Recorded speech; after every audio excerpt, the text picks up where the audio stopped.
In the future, our planet has suffered an ecological catastrophe, and most of it has become uninhabitable. The problem is that Earth's population has exceeded 20 billion, and there are not enough resources for everyone. Scientists discover a massive, mysterious black sphere orbiting Mars and send the spaceship Achilles to investigate. After 8 months of hibernation, 6 crew members awaken aboard the Achilles. Among them are Commander Sen Paul, astrophysicist Carla Gray, officers Sean Walsh and Tez Tarot, as well as head of security Ulf and scientist Cy Rubin. Carla feels unwell. She recently lost her mother and only daughter in an accident and still struggles to come to terms with the loss. The crew heads to the captain's bridge. Carla notices that C looks tired and suggests he get some rest. It turns out that the man is not only a scientist, but also a blogger, sharing his mission with thousands of followers. Moreover, this is his first space flight.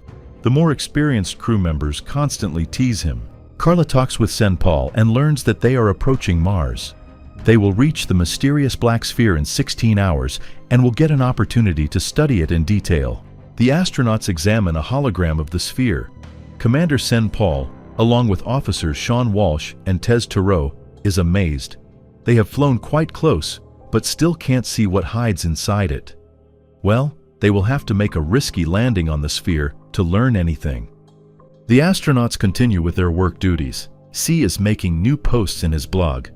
Commander Sen Paul contacts the head of the mission, Vance, and promises to solve the mystery of the enigmatic sphere as soon as possible. Carla feels as if someone is calling her. She hears her mother's voice. It is very strange, as her mother is no longer alive. At that moment, a space-time anomaly aboard the Achilles triggers an alarm.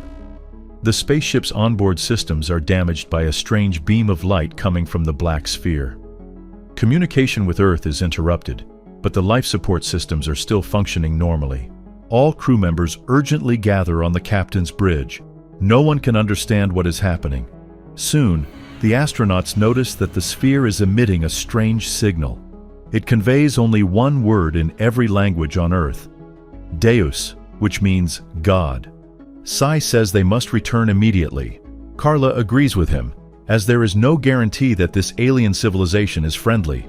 Commander Sen Paul responds that they must complete their mission at any cost. Cy becomes mentally unstable and cries constantly. He says that the sphere has appeared as a punishment for their sins and admits that he hears voices. They scream and call out to him. The astronauts discuss whether God exists and whether he could be residing inside the sphere. Some believe it is quite possible, while others are strictly opposed. The crew is summoned to the captain's bridge again. Carla is once more tormented by voices. The same happens to Cy. The woman reassures Officer Ulf that she is fine. The astronauts begin searching for Cy. The man had gone to the lower deck and hadn't returned yet. The problem is that unknown voices control the man, forcing him to do terrible things to himself.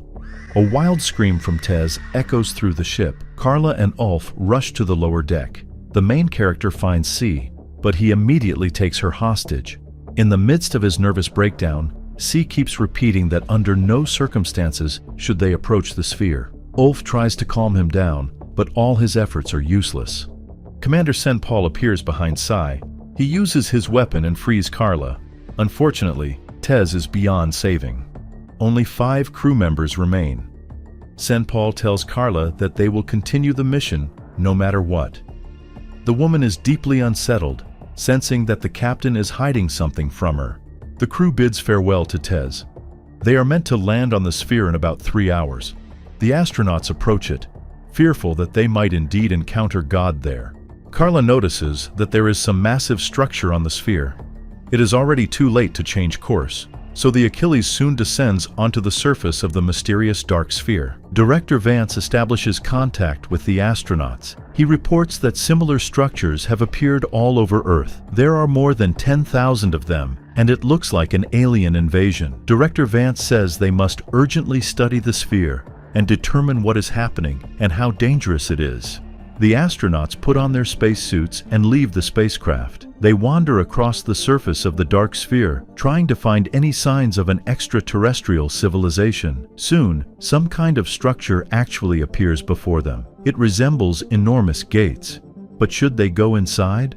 The astronauts move closer and notice a symbol above the structure. It is an event horizon, marking the boundary of existence. The gates are made of the same material as the sphere itself. The astronauts hear a new signal. This time it says, "Welcome." The mysterious sphere communicates with the researchers on behalf of their creator and congratulates them on successfully arriving at their destination. It announces that those who pass through these gates will return to their creator. This truth must be told to all of humanity. Anyone who is unable to pass through the gates won't be saved. Carla is transported to a desert, where she sees the image of her daughter, Jess.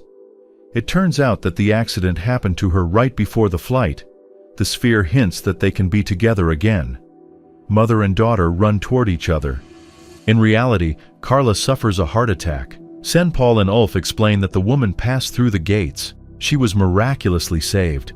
Sean did the same, but didn't survive. Director Vance establishes contact and asks Carla to describe what lies beyond the gates. The woman says that she saw a beautiful golden plain and a vast city with domes and towers, resembling Jerusalem. She ran toward the city and then lost her memory. Carla doesn't confess that she saw her daughter there. Ulf explains that Sean's spacesuit suddenly ruptured, causing rapid decompression. He had not a single chance of survival.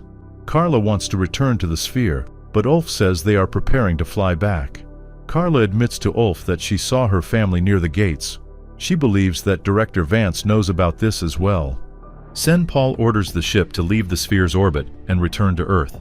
He also suspects that Carla is hiding something. The astronauts are scheduled to enter hibernation in an hour. Carla opens Sean's capsule, finds his spacesuit, and breaks into St. Paul's cabin. There, she takes the captain's pistol and reads the mission logs. Carla finds Ulf and demands that the officer tell her everything he knows about the sphere. The man assures the protagonist that he knows no more than she does. Carla then confronts Commander St. Paul, threatening him. She is convinced that Sean was deliberately eliminated. She saw his spacesuit. It had a bullet hole. Carla is certain that Ulf did it on St. Paul's orders. A hologram of Director Vance appears in the cabin. The man claims that Carla saw paradise beyond the gates and demands that she not conceal this information from the people of Earth. St. Paul lunges at Carla, and the woman uses her gun. Carla and Ulf are now the only live crewmates aboard the ship. The woman wants to return to the sphere to study it in detail. Ulf agrees to help her. Carla contacts Director Vance and suddenly announces that she intends to destroy the sphere. She has realized that the entire expedition is an elaborate setup and a trap for humanity. The mysterious sphere was actually created by scientists on Earth. People will be forced to pass through similar gates on our planet, supposedly to enter paradise. In reality, the authorities just want to eliminate 15 billion people and solve the overpopulation problem on Earth. Carla hears the voices of her mother and daughter again.